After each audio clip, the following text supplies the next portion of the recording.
Bonjour et bienvenue dans cette nouvelle vidéo. Aujourd'hui je vais pêcher principalement des canaux pour traquer le brochet.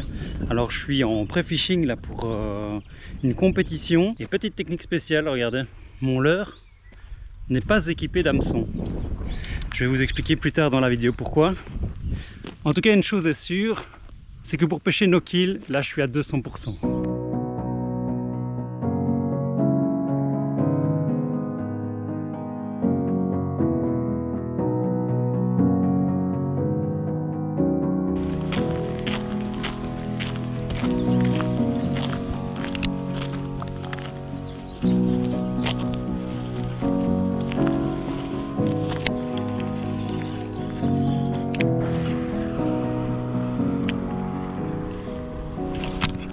Hé, putain, je l'ai gardé longtemps. J'ai failli l'attraper sans hameçon. Ouais. T'as vu? Il s'est pas décroché, je sais pas sur quoi il s'est... En fait, il a fermé la gueule. Oui, il a fermé la gueule. Hein. Il a fermé la gueule et... Putain, il gardait la gueule encore un peu plus fermée. Il m'a défoncé de l'or. Oui, Il a bien fermé la gueule dessus. Bon bah voilà, il y a un pike là. Tu veux réessayer sans hameçon? On peut le piquer 5 fois sans le piquer. Bah, attends, c'est un truc. Est-ce que les poissons ils reviennent sans être piqués? Ah ouais, maintenant il a pas été piqué. Alors est-ce qu'il va revenir? Est-ce que c'est une légende ou pas le fait qu'il attaque une fois même sans être piqué ou... Ouais, bon, on va voir ça tout de suite. Non, il veut plus revenir. Bah, c'était plus loin. Hein. Voilà. Bon alors pour cette technique de pêche au brochet, j'utilise une canne d'une puissance de 14 à 70 grammes, donc 14 à 70 grammes. C'est une canne Sakura qui s'appelle Pike Game. Elle est vraiment dédiée à la pêche du brochet. Elle a une puissance, une longueur et une action qui est dédiée à la pêche du brochet et pour les leurres au brochet. Alors maintenant je vais vous expliquer pourquoi il n'y a pas d'hameçon sur mon leurre.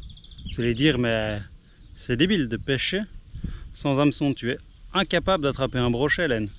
Et c'est vrai, en fait, je suis incapable de sortir et d'attraper un brochet avec ce montage. Par contre, ce montage est un montage équivalent à un leurre classique, il y a juste plus d'hameçon. Alors, le pourquoi je fais ça, c'est Fred qui me l'a appris, mon bon pote Fred qui est un bon compétiteur, il a déjà participé à beaucoup de compétitions.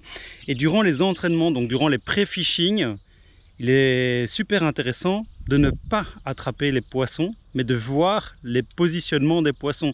Généralement, un brochet, soit il voyage, soit il est posté à un endroit bien précis. Et moi, ce que je cherche ici, c'est des brochets postés. Une fois que j'ai repéré où est-ce qu'ils sont, je vais pouvoir revenir durant la compétition et peut-être les capturer s'ils sont actifs ce jour-là. Le fait de pêcher sans hameçon, ça me permet de les localiser, mais de ne pas les attraper, de ne pas trop les déranger, et de revenir et d'avoir des poissons qui sont encore actifs. Alors là on vient de croiser un Hollandais d'ici qui était en train de pêcher, qui vient de prendre un mètré il y a une semaine. Il nous dit qu'il doit aller aider son pote qui a attrapé un brochet et qui n'a pas de pince. C'est ça la Hollande, regardez. Le vélo, les puisettes. Et Geoffrey, trop stylé avec sa casquette à l'envers en mode tennisman. C'est incroyable ici la Hollande.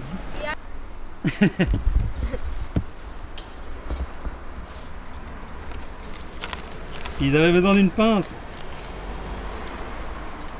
pour le petit brochet. Regarde comme c'est joli ici, un petit jeu. Regarde, il y a des petits ponts, des petits bateaux. Ouais. Mais j'ai essayé ici déjà moi, et j'ai rien fait. Mais t'es pas donc ouais, je suis pas hollandais. T'es pas hollandais, toi tu fais du tennis.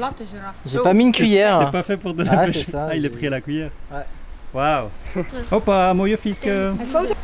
La nouvelle génération, les pêcheurs no kill, hop là. Cool. Bon, ces petits Hollandais, ils sont vraiment cool. Je kiffe leur style. Ils sont là en catch and release. Du coup, je suis reparti à ma voiture. Là, je vais regarder un petit peu dans mes boîtes de leurre qu'est-ce que je vais pouvoir leur filer. Ils sont en train de pêcher à la cuillère. Ils n'ont pas beaucoup de stuff. Ah, je vais leur filer quelque chose. Ils vont être tout contents. Un peu coloris naturel, pailleté bleu. Coloris Galaxy, c'est tout nouveau. J'en ai déjà utilisé un, mais je vais leur passer le reste. Il y en a 3, ils sont 3 justement. Ils vont kiffer. Oui. Yes? Ja, 1 kunsttas voor alles. Yes? Ja? Thank you. And that is the... What is the name van deze in Netherlands? That's loodkop. Loodkop. Lood. Thank you. Probeert met de kunstaf. Yes? Yeah. It's very good. Yeah. For you. Here. Thanks. Oh, thanks. Oh, thanks. Là le tennisman.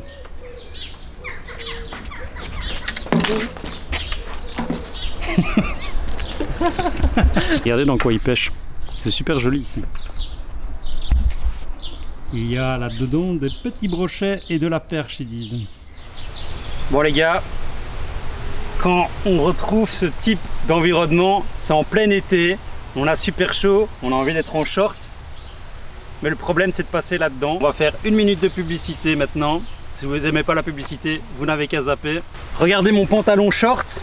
En gros, c'est un pantalon et un short. C'est-à-dire que on peut enlever et remettre une partie du pantalon. Donc c'est des pantalons d'extérieur qui sont flexibles, qui permettent de faire du sport en extérieur. Et ici c'est un modèle d'été, c'est-à-dire que quand on veut aller là-dedans, on met la version pantalon. Et quand on veut se balader et qu'il n'y a pas de gros herbiers, on peut mettre la version short. Ce qui est pratique, c'est que ces petits rajouts peuvent se mettre dans un sac à dos et peuvent se mettre comme je viens de le faire en 5 minutes. C'est vraiment très pratique. Moi je kiffe ça pour la pêche et ça risque peut-être de vous intéresser. Vous avez une partie stretch ici en hyper shell et ici vous avez des parties plus résistantes pour les endroits qui viennent frotter dans les herbes, etc. C'est la marque Revolution Race. J'ai aussi le t-shirt de la marque. Retrouvez dans la description de la vidéo et dans le premier commentaire un code promotionnel pour avoir moins 10% pour les acheter. Et grâce à cette promotion vidéo, vous n'avez pas de publicité YouTube à travers cette vidéo. Donc j'espère que vous avez kiffé. Et maintenant, on retourne à la pêche. Voilà, je suis content d'avoir mon pantalon les gars. Parce que même s'il fait chaud là, les herbes, je me serais fait bouffer par les insectes et par les orties. Bon, on a abandonné le brochet sans hameçon pour revenir sur ce spot-ci.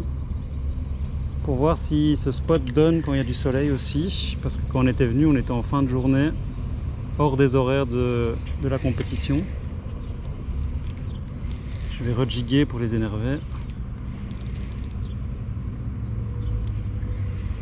On sait que le poisson s'y tient pour le moment. C'est un beau cendre. Ouais. Je vais pas monter. T'as un beau cendre. Tu te déplaces par là. Ouais, attends, je vais monter avant. Yes Tony, yes. Ouh oui, c'est un beau cendre ça. Ouais. C'est pareil que Drop shot? Ouais, drop shot. Yes.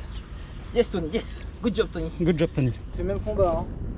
On vient de retourner sur le spot à cendre en plein cagnard. On voulait vérifier que dans ces conditions-là, le spot à cendre était valable aussi. Et il l'est. C'est un beau cendre. Hein. C'est un beau cendre, ouais. On mesure? Oui, mesure-le.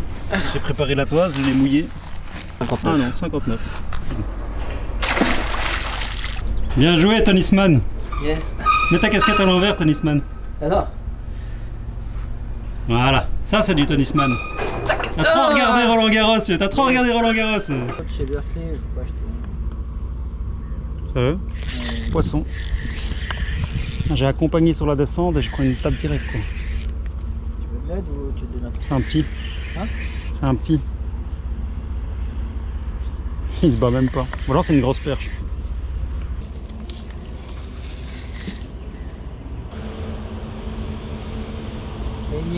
Hook. Et bien voilà, c'est à mon tour de revalider le spot. Donc là on est vraiment sur un spot qui est bien validé, donc c'est un spot à cendre typiquement. Ils s'y tiennent par tous les temps, hein. On était venu en fin de journée quand il faisait un peu moins chaud. Là on est venu en plein cagnard, ça donne encore. Donc ça c'est une zone que je pêcherai pendant la compétition. Ici c'est pas un assez gros cendre. Je pêche avec des plus petits leurres, c'est le Big Shad 9 cm là. Coloris Gardon, mon coloris préféré. Il doit faire...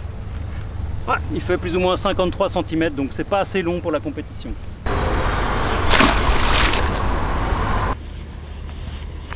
Poisson. Oh putain, elle a pris. Mec, ça c'est trop. Tu m'aider avec les puisettes là? Un beau cendre. Oh oui, on a peut-être bien du 70 là. Yes. Alors là, Là, on est maintenant sur un poisson, un bon poisson de compétition. Celui-là, il vaut beaucoup de points. On va le mesurer. Et regardez, en fait, je prenais pas beaucoup de touches. J'ai changé. Je suis passé sur un leurre finesse, le filet finesse. Je vais le remettre là pour avoir une belle photo au passage. Voilà. Je peux avoir une belle photo comme ça, avec ce beau gros cendre. Ça c'est bon ça. On va le mesurer. C'est vraiment un beau poisson. Oh non, on n'est pas encore, on est à 66,5. En fait, on est en train de tous les remettre là et je suis pas sûr que ça communique. Je suis en train d'enlever tous les poissons pour la compétition. Tu viens de faire pour l'instant, j'ai une tape au filet croc. un poisson avec le filet croc. C'est validé au filet croc ou c'est bien un cendre? Le leurre a une belle gueule, alors du coup je voulais l'essayer et finalement il a une belle gueule et en plus il est efficace. T'as pris le gros modèle en plus. Ouais, le gros modèle, ouais. C'est le 10 cm celui-là. Ouais. Ouais, bah le cendre a kiffé. Alors ici on est vraiment sur un spot à cendre. Il y a quasi que ça, hein. Je me suis fait quand même couper par un broc. Donc il y a aussi du brochet, mais la perche elle n'est pas présente. Joli Joe. Le plus petit hein, par contre. Ouais. Mais avec un leurre plus gros, je fais des plus petits. Donc, ouais. Bravo mon tennisman préféré.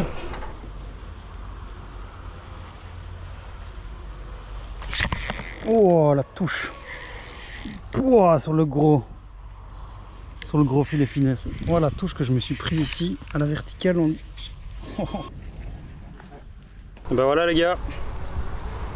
J'ai mis le plus gros filet finesse, le 15 cm. Donc là on rentre dans des grosses tailles de leurre. Bon, il est tout fin donc j'ai pas peur. Regardez le poisson qui vient. Il est gros mais il n'est pas si long que ça, il doit faire 60, je vais le mettre sur la toise vite fait. Il fait même pas 60. Il fait même pas 60 cm. Mais il a un gros ventre. Il était gourmand. Hop. Allez, je vais remettre ça à l'eau. Alors j'espère que vous avez aimé cette vidéo. J'espère que les petits conseils que je vous ai transmis à travers mon entraînement ici pour la compétition vous permettront de mieux pêcher par la suite, de mieux vous équiper peut-être. Alors si vous avez aimé, n'hésitez pas à mettre un pouce. Moi ça m'aide beaucoup quand vous mettez des pouces parce que c'est le reflet du travail, de mon partage. Et donc je vous remercie si vous le faites. Ne le faites pas si vous n'avez pas aimé évidemment. Hein. Je vous oblige pas à mettre un like. Moi ce que je veux c'est que vous le fassiez si ça vous a vraiment plu. Allez sur ce, la vidéo là elle est terminée. Je vous dis à bientôt. C'était Hélène, ciao.